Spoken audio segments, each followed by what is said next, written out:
Bismillahirrahmanirrahim. Assalamualaikum warahmatullahi wabarakatuh. Alhamdulillah, wassalatu wassalamu ala rasulillah wa ala alihi wa sahbihi wa man walah.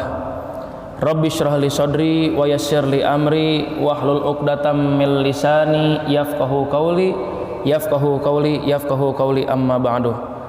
Faya ayuhan nas usikum wa iya ya nafsi bitaqwallah faqad fazal muttaqun fala tamutunna illa wa antum muslimun. Jamaah salat zuhur yang saya hormati dan yang disayang oleh Allah Subhanahu wa taala. Alhamdulillah, baru saja kita melaksanakan salat zuhur berjamaah.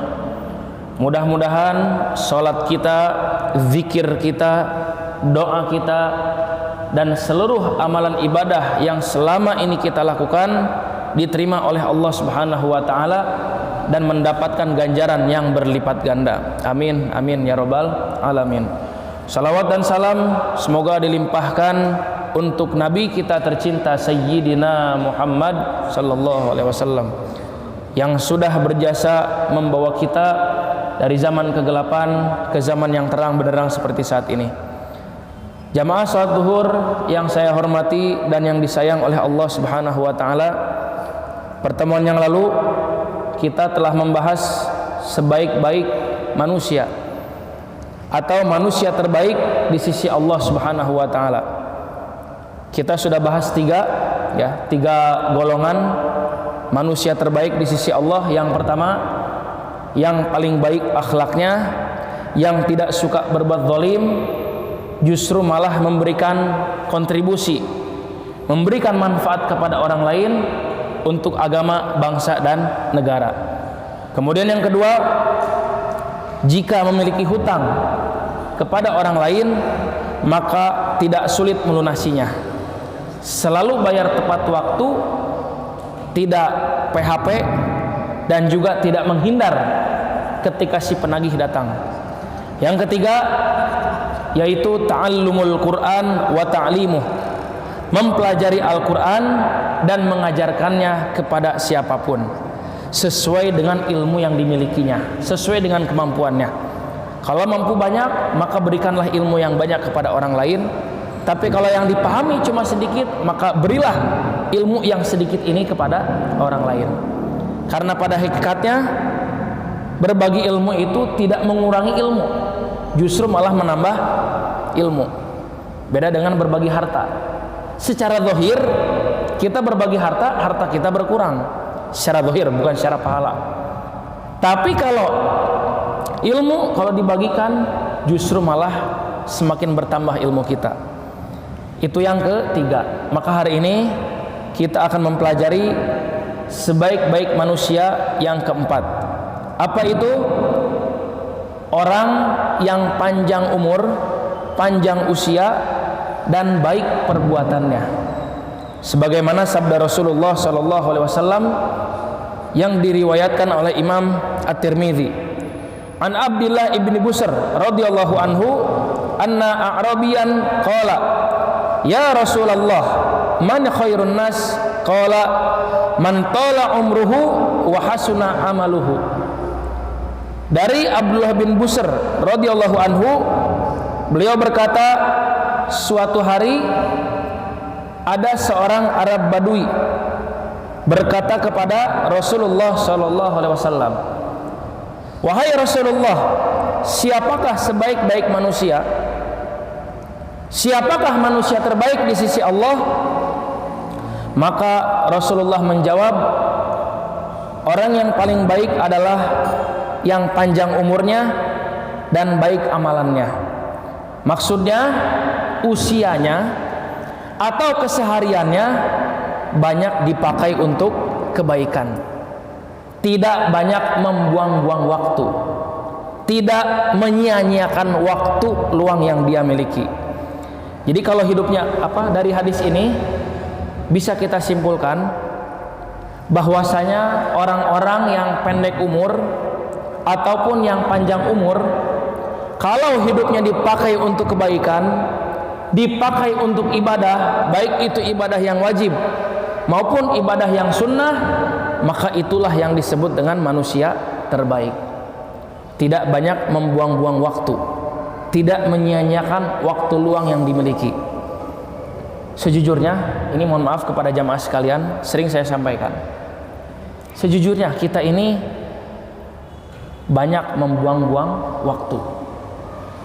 Kita punya waktu luang dipakai untuk nonton TV, lama lagi nonton TV-nya. Udah gitu acaranya acara-acara yang tidak bermanfaat, acara-acara yang tidak jelas, acara-acara yang tidak mendidik. Kita punya waktu luang dipakai untuk main HP saja terus. Ya, mending kalau bermanfaat gitu, info-info yang bermanfaat. Ini kan kadang buka HP yang nggak jelas gitu ya, buka situs-situs yang tidak jelas, terkadang menyebarkan berita hoak lagi. Ini yang mesti kita hindari. Kita ini banyak dikasih waktu sama Allah, dikasih waktu luang banyak sama Allah, tapi kebanyakan waktu luang yang kita miliki tidak dipakai untuk kebaikan. Kalaupun dipakai untuk kebaikan cuma sedikit. Padahal Allah ngasih banyak waktu luang kepada kita, itu kesempatan untuk kita. Kesempatan untuk kita menambah pahala, menambah amalan. Kesempatan ini Allah ngasih rezeki kepada kita, rezekinya berupa waktu luang. Cuma saya nggak kita manfaatin, malah dibuang begitu saja, ya, dibuang begitu saja, dipakai untuk hal-hal yang tidak jelas. Sehingga yang harusnya kita mendapatkan pahala dari waktu luang tersebut, yang ada malah bukan dapat pahala, tapi malah nambah dosa, karena kita menyia-nyiakan waktu. Dan nanti waktu luang yang kita miliki dipertanggungjawabkan di hadapan Allah Subhanahu wa taala. Dan Allah sudah jelas mengatakan di surat Al-Asr, innal insana lafi khusrin. Sesungguhnya manusia itu berada dalam kerugian. Jadi manusia itu rugi, Pak. Manusia itu rugi. Kenapa rugi? Karena waktu luang yang dia miliki disia-siakan. Illal ladzina amanu wa amilus solihati wa tawassaw bil haqq wa tawassaw bis sabr. Manusia itu rugi kata Allah, kecuali orang-orang yang beriman dan beramal soleh, yang selalu memanfaatkan waktunya untuk kebaikan, untuk ibadah kepada Allah Subhanahu wa taala. Ibadahnya pun bukan ibadah yang wajib saja, yang sunnah pun usahakan kerjakan. Jadi jangan mentang-mentang sunnah diremehkan. Ah, ieu mangan sunnah ieu, naon dikerjakan. Enggak sesuai mending lalajo. Udah aja mending buka HP. Karena tangan sudah gatal ingin megang HP. Tangan sudah gatal ingin membuka YouTube, ingin membuka situs-situs yang lain, yang memang tidak penting-penting amat gitu. Ya kalau penting dan memang tidak ada waktu luang untuk melaksanakan amalan sunnah, masih dimaklumlah sama Allah. Tapi kalau tidak penting, maka prioritaskan dulu amalan yang sunnah, ya. Amalan sunnah dulu kita kerjakan. Salat qobliyah, ba'diyah, berzikir kepada Allah, beristighfar kepada Allah, kemudian bersalawat juga untuk Rasulullah sallallahu alaihi wasallam, dan juga istighfar. Karena demi Allah kita ini banyak dosa. Untuk menghapus dosa-dosa kita, maka dengan cara perbanyak istighfar. Dan dengan beristighfar, insya Allah Allah bakal kasih rezeki yang banyak untuk kita semua. Jadi bukan cuma diampuni dosa-dosa, tapi rezeki pun akan terus mengalir untuk kita semua. Kita masih hidup sampai hari ini. Ini menandakan bahwa Allah masih memberikan kesempatan kepada kita untuk beramal soleh, untuk menambah pundi-pundi pahala, untuk ngumpulin pahala sebanyak-banyaknya. Kalau pahala sudah banyak, niscaya gampang masuk surganya. Dan boleh nggak kita meminta supaya usia kita dipanjangkan? Boleh-boleh saja. Dan ada doanya. Ada doa supaya usia kita dipanjangkan oleh Allah Subhanahu wa taala. Doanya adalah Allahumma atil hayati ala ta'atik. Allahumma atil hayati ala ta'atik. Allahumma ya Allah, atil hayati, panjangkanlah usiaku, ala ta'atik, supaya aku bisa terus menambah pahalaku, supaya aku bisa terus ibadah kepadamu, supaya aku bisa menambah keimananku, ya, supaya imannya tambah kuat. Jadi jangan cuma ya Allah panjangkanlah usiaku, titik, jangan. Berdoalah kepada Allah, panjangkanlah umur supaya bisa menambah pahala, supaya terus bisa beribadah kepadanya, supaya bisa terus taat kepada Allah Subhanahu wa taala. Itu harusnya. Jadi boleh-boleh saja kita meminta panjang umur, boleh. Tapi seperti tadi doanya, ya, minta panjang umur supaya bisa menambah ketaatan kita kepada Allah Subhanahu wa taala. Kita juga boleh meminta agar orang tua kita dipanjangkan usianya, saudara-saudara kita dipanjangkan usianya, sahabat-sahabat kita, tetangga-tetangga kita yang selama ini selalu bersama kita, kita doakan supaya panjang umur, boleh. Tapi tambahin ala ta'atik, supaya bisa terus beribadah kepadamu, supaya bisa menambah ketaatan kepadamu.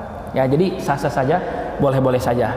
Dan terus manfaatkanlah sisa usia kita ini dengan sebaik-baiknya.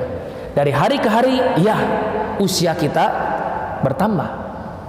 Dari hari ke hari usia kita bertambah, tapi berhati-hatilah, jatah hidup kita semakin berkurang.